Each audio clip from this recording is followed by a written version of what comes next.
भगवान कृष्ण ने जब प्रण लिया कि मैं शस्त्र नहीं उठाऊंगा, मैं शस्त्र नहीं उठाऊंगा, तो भीष्म पितामह ने कहा कि अब मेरा भी प्रण है कि मैं आपको शस्त्र उठवा के ही मानूंगा।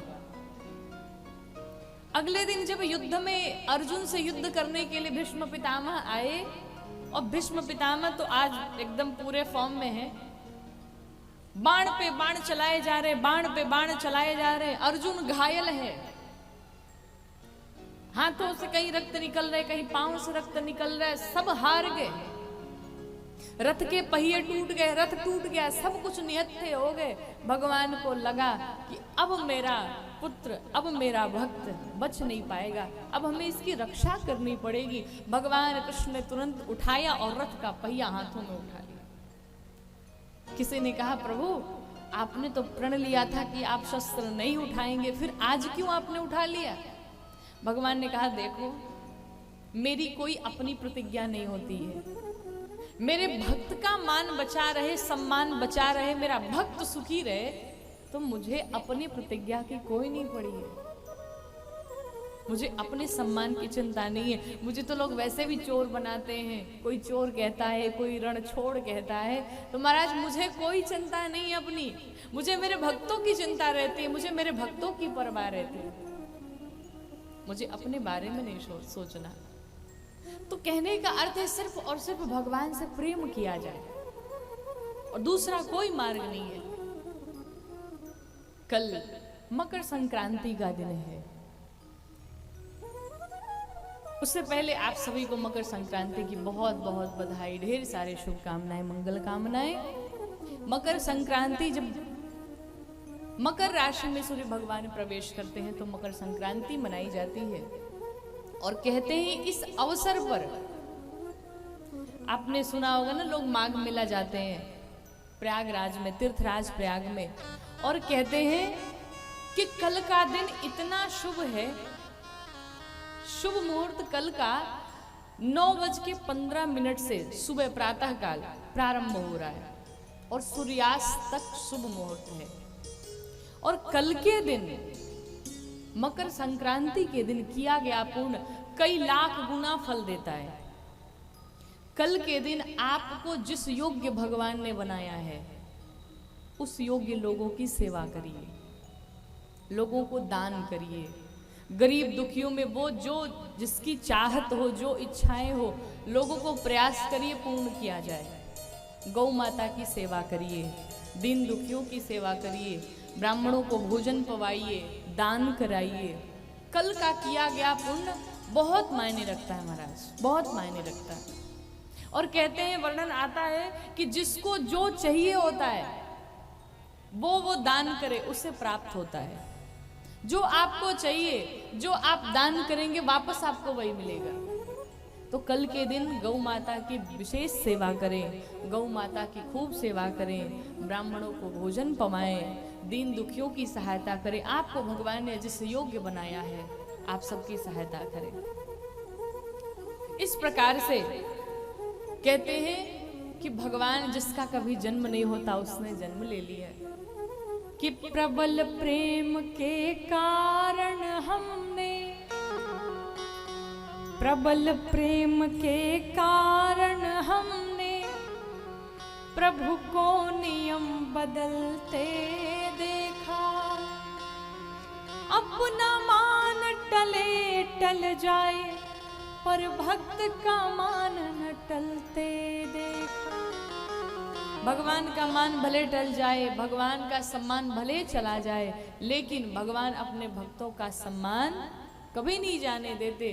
बोलिए श्यामल रामचंद्र भगवान की जय हो।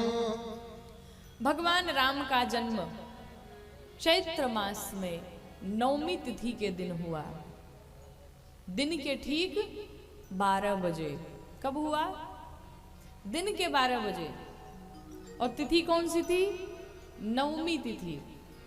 लेकिन अब सोचने वाली बात यह है कि भगवान चाहते तो अष्टमी को भी आ सकते थे, सप्तमी को भी आ सकते थे, लेकिन भगवान कब आए? 9वीं तिथि के दिन आए। क्यों आए? इसका भी कारण है। अब एक प्रश्न पूछती हूं, आप बताइए, एक अंक में अगर आपसे पूछा जाए, एक अंक में सबसे बड़ी विषम संख्या कौन सी होती है?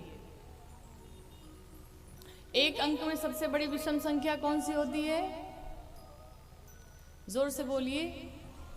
9 होती है। चलिए अब थोड़ा सा हम लोग 9 का पहाड़ा भी पढ़ लेते हैं। वैसे याद है ना 9 का पहाड़ा?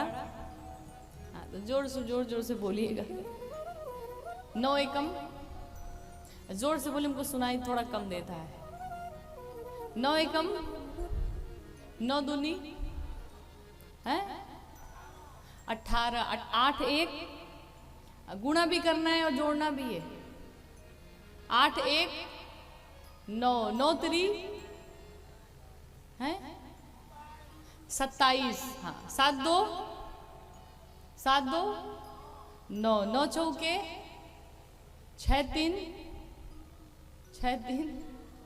9 पचे 45, 5 4 9 छके हैं 54, 5 4 9 7 हैं 63, 6 3 9 8 72, 7 2 9 9 हैं 82, 81, 8 1 8 1। क्या आया? गुणा करें या जोड़ करें, कितना आएगा? 9 ही आएगा। ये कभी कटने वाला नहीं है, विषम संख्या है। इसीलिए महाराज भगवान नौमी तिथि के दिन अवतार लिए। क्यों अवतार लिए? भगवान के जीवन में चाहे जैसी स्थितियां आए, चाहे जैसा समय आया, भगवान सत्य के मार्ग को कभी नहीं छोड़े। भगवान उस मार्ग से कभी नहीं हटे। हम लोग के जीवन में थोड़ी कठिनाइयां आए, थोड़े दुख आए, तो हम लोग सब कुछ त्याग देते हैं। अब जैसे अपना काम बने चलो बनाओ, ऐसा नहीं।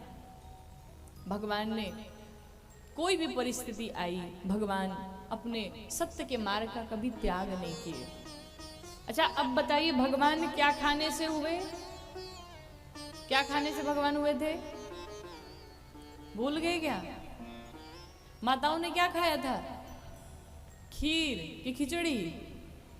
खीर खाया था ना, खीर खाया था। अच्छा भगवान खीरी खाने से क्यों हुए? खिचड़ी खाने से भी हो सकते थे, रसगुल्ले खाने से हो सकते थे, लेकिन क्या खाया माताओं ने? खीर खाया। अब खीर बनता कैसे है?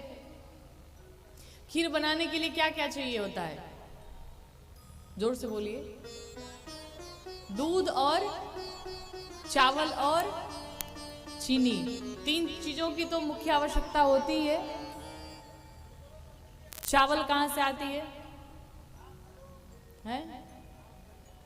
धान से। और धान कहां से आता है?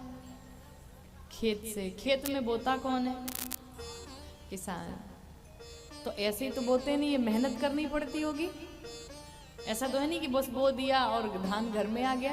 भाई बोते होंगे, जुताई करते होंगे, उसमें मेहनत करते होंगे, तब जाकर के फिर धान की कुटाई होती होगी, फिर धान साफ होता है, फिर चावल आता है, फिर चावल को धुल के तब जाके खीर बनता है।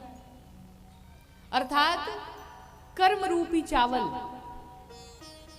कर्म रूपी चावल। अब क्या बचा? दूध। अब दूध किसका? बुरा न मानिएगा, भैंस का दूध नहीं। किसका दूध? गाय का दूध चाहिए। गाय का ही दूध। क्यों? आपने देखा होगा, अगर बच्चों को बुद्धिमान बनाना है, बच्चों को अगर बुद्धिमान बनाना है तो उन्हें गाय का दूध पिलाइए, क्योंकि गाय का दूध पीने से बुद्धि बढ़ती है, विवेक बढ़ता है। लेकिन गाय का दूध पीने से, भैंसिया का दूध पीने से नहीं। और आप प्रमाण भी देख सकते हैं, गाय का बछड़ा जैसे ही पैदा होता है क्या होता है? तुरंत दौड़ने लगता है। दौड़ता है कि नहीं? और भैंस का जैसे होता है वो पड़ा ही रहता है, इसलिए उसका नाम क्या पड़ गया? पड़वा। अब वो पड़ा ही रह जाता है, इसलिए उसे कहते हैं पड़वा। तो दूध किसका हो? गाय का दूध हो। भाई जिसके पास भैंस होगी बुरा न मानिएगा, लेकिन जो है सो बता रहे। गाय का दूध, विवेक। अब क्या बचा? शक्कर बचा, चीनी बचा। अब ये चीनी क्या है? कहा भक्ति रूपी शक्कर। जब भक्ति रूपी शक्कर, कर्म रूपी चावल और विवेक रूपी दूध, इन तीनों का जब मिश्रण होगा तब जाकर के आपके जीवन में भगवान राम का अवतार होगा। बोलिए रामलला सरकार की जय हो।